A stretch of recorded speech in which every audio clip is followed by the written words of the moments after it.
Hey y'all, it's Mrs. Phipps. Let's go ahead and we're going to start working on parallel circuits. Now, like the series circuit, they're going to use Ohm's law. And they're going to use the equation for power. What's different is the use of how you get the equivalent resistance. Okay, so the way you do equivalent resistance for parallel is you're going to take the sum of the inverses.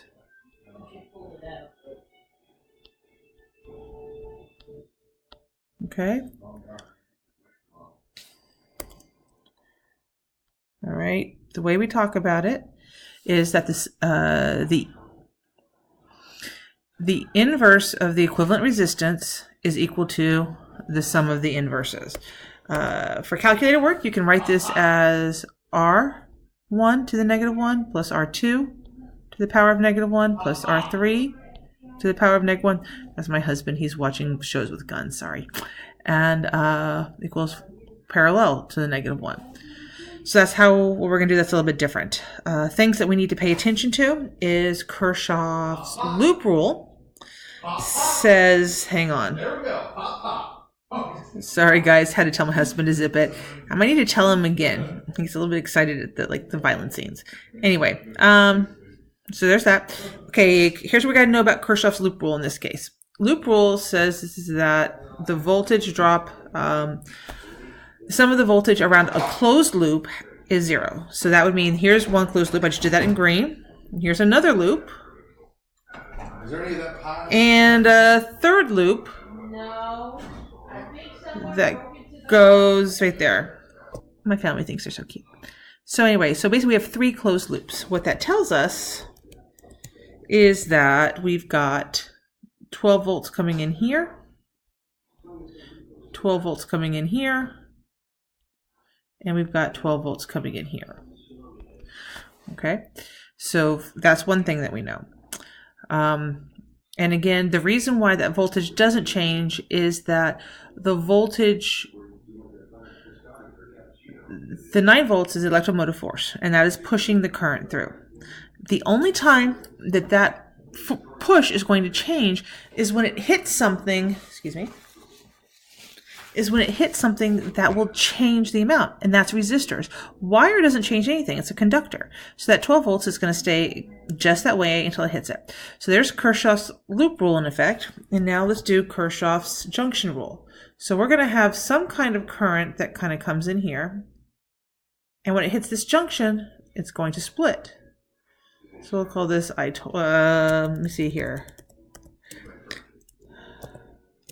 We'll call this I4, and it's going to come in here and it's going to split. It's going to come I1 this way and it's going to be I2 this way. Okay, actually we'll call this one I5. And what's it going to do here? It's going to split again. So now we have I2, and now here we have our current 3. And as it all comes back, right, so we're going to get 3 is going to add to 2, giving us I5. All right, now I5 is going to join with I1, giving us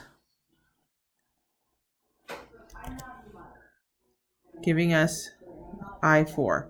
So that's our Kirchhoff's law. So that tells us that each one of these paths is going to have a different current, and each one of these paths is going to have the same voltage. So to get started, we're going to follow these steps as we have them right here. So to start with, the first step is to find the total voltage. So that total voltage, judging by the battery, is going to be 9 volts.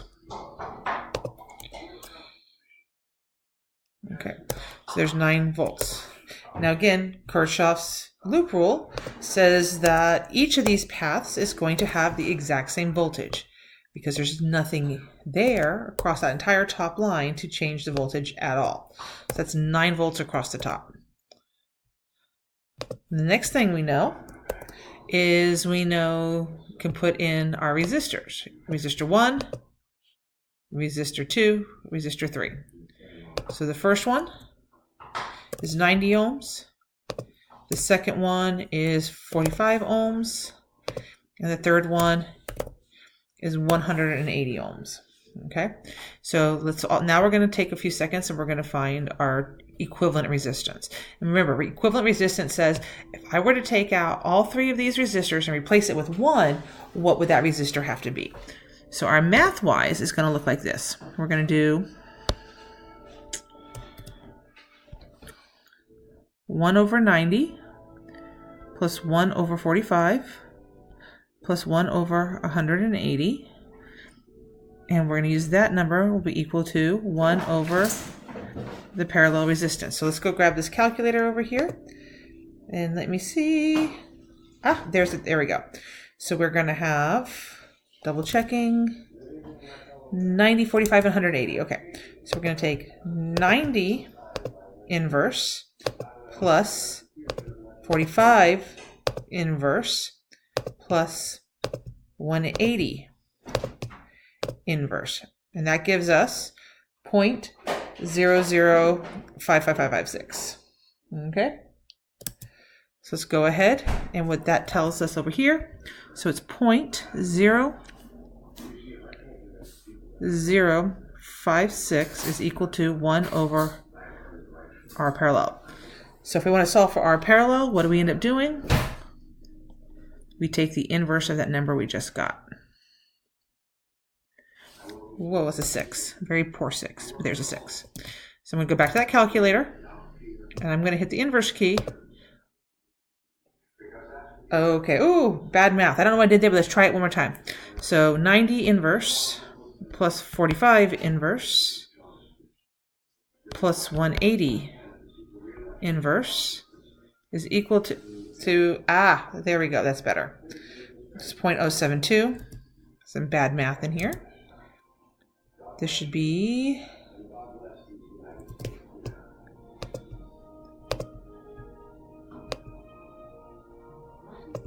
okay, this is going to go away. Double checking, 0.0722. 722. So it's the inverse of 0.0722. And now I'm going to come back here and I'm going to take this inverse. And we end up with, still not looking right. Let me try this one more time, just so I can make sure I have it. The inverse of 90 is 0.011. I'm going to clear some stuff. Do it one at a time. I know who the one on the right is. That's the Russian that she just killed. Okay, yeah, they're watching TV in the other room. So we've got 0.011 plus 45 inverse 0.0222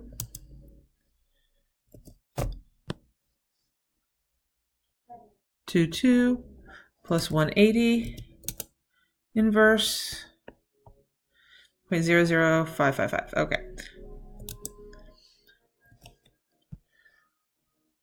0.055. Repeating. So we're going to add all these up. Plus 0.022 plus 0.011. Okay, so now we got 0.0385. I don't think it's an initial series, but it's the last of season. And we end up with, what was it? 0.03855. Oh, there's no new season? So we've got 0.0385 is equal to 1 over RP. So we're going to rechange this, so it's 1 over 0.0385.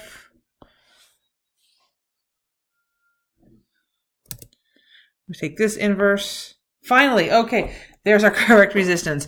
Takes a little while sometimes to make sure you got the hang of the inverse. Just kind of use this modeling to help you make sure you get the right numbers, just kind of like I did to myself there. So that means that our total resistance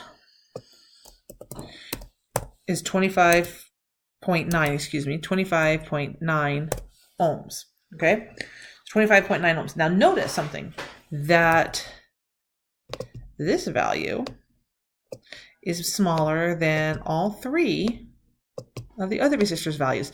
This is a feature of equivalent resistance of a parallel circuit, is that your total resistance should always be less than. It's just a little bit of a double check. Now from this point, we're going to go and we're going to do everything else just the way we did. So we're going to use, where is it? There we go. We're going to use current. Okay. You know what? Do this here. Try this.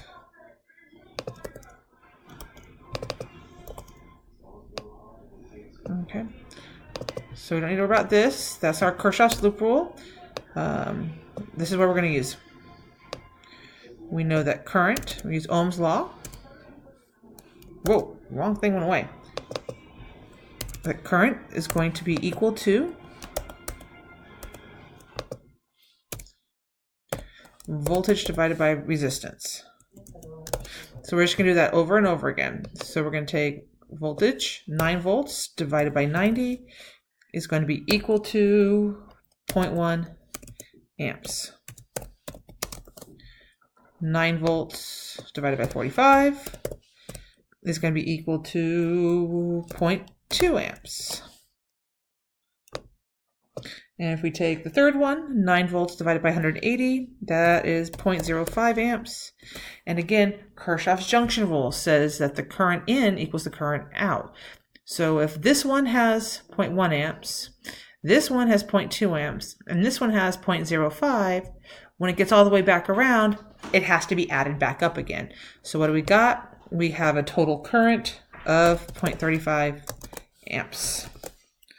All right, once you've got that done, it's to go in and solve for the power, which is going to be in watts. So give me a second here.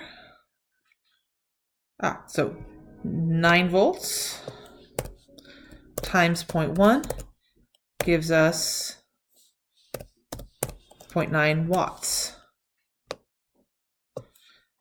9 volts times 0.2 amps will give us 0.18 watts.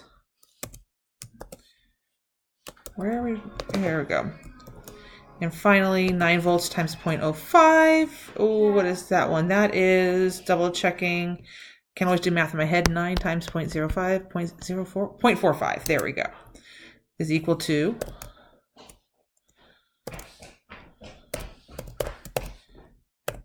0.45 amps, watts. And then let's do this part. So this one, IV, same thing. 9 times 0.35 gives us, I definitely can't do that one in my head. That'll give us 3.15 watts of power. Let's go ahead and check this as well. If I were to add all these values up, we should get the same value that we have right here. So we've got 0.9 plus 0.18 plus 0.45. I'm having a bad math day. I'm sorry you guys are here to witness this. Not that it doesn't happen all the time. 9 times 0.35. 3.15.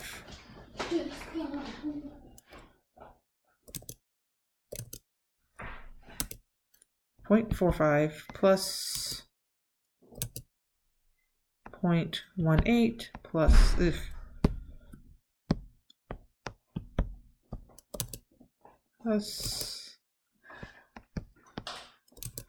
what am I making a mistake with?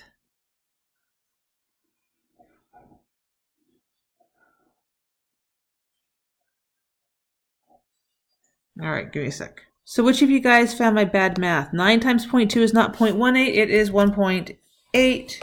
So now that if we go ahead and do this, 1.8 plus 0.9 plus 0.45, there we go, 3.15, which is just what we wanted. All right, we're going to do 2 more examples after this.